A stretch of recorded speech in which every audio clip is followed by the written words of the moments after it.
بدي احكي لك 1% انه كل ما بيشوف هذا اللي عم يشوفوا على التلفزيون 1% بيشوفوا هلا على التلفزيون 1%، لانه احنا عايشين بالواقع. احتاجات انه يسقط النظام باذن الله ونرجع لبلادنا سالمين غانمين. امين يا رب، امين. لانه شيء مروع جدا بسوريا، مروع جدا خاصه بحرس.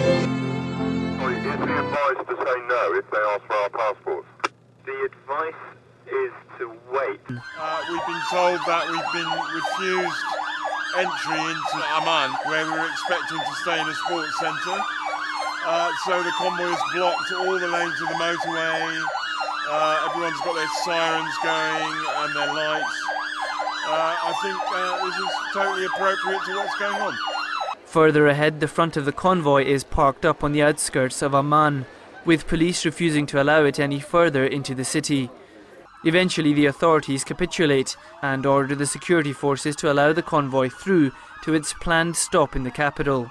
On behalf of all the people around the world whose hearts are bleeding, whose eyes are weeping for Palestine, please open your gates for us and allow us to proceed through the gates of Rafah to besieged Palestine. We had a very tense meeting with the Egyptian consulate.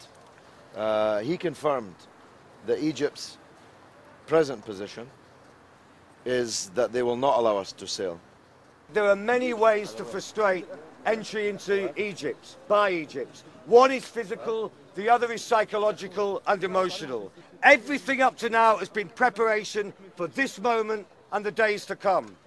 Refocus yourselves, re-establish your team structure, and together we can exert the sufficient momentum to see us over the Red Sea, through the Sinai, to Rafah, and inshallah into Gaza.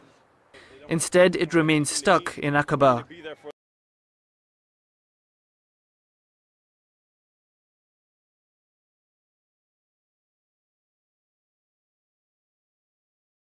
Some in the convoy, frustrated with the obstacles in their path, want to take more radical action in response.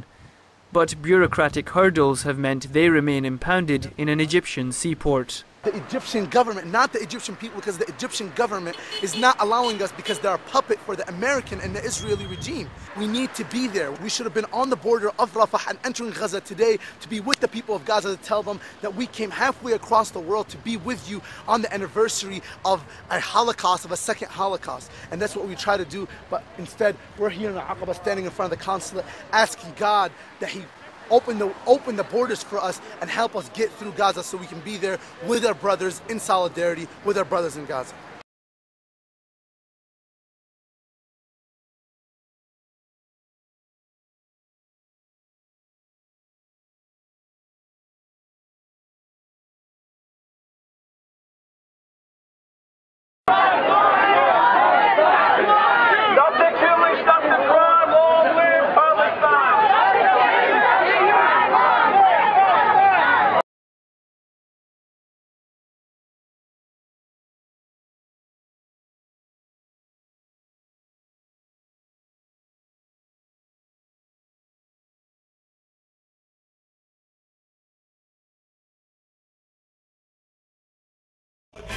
نحن عشاق إجهاد وإيراد عالجبهة كل قياد النصر علينا بالدل.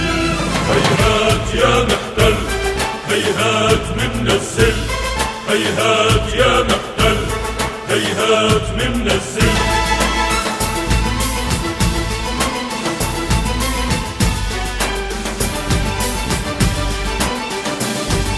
In the ensuing melee, the convoy's vehicles were damaged, the port's buildings had their windows smashed, and dozens of Viva Palestina volunteers fell to the ground, some with serious injuries, after being hit by bricks. Despite this, many remained defiant.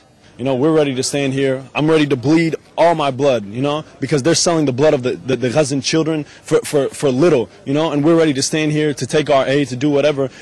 They can come with 1 million people. We're ready to stand here and do whatever we have to do to get into Gaza. 6 members of the Viva convoy were taken into custody by police amid the clashes. Several policemen were also held by the volunteers, but they were later released.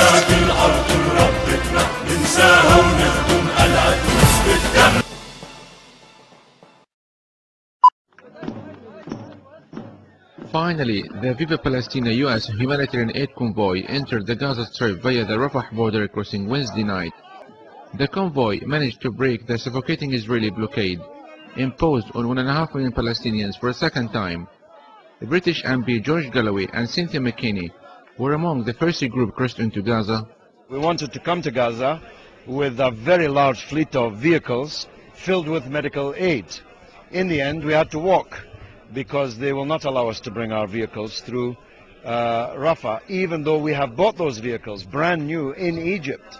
So we spent a huge sum of money in the Egyptian economy, but we are not allowed to do with our own property what we want to do. I would never be discouraged from working on behalf of justice and human rights and peace and dignity for everyone. So we intend to come back to Gaza as many times as Gaza will have us.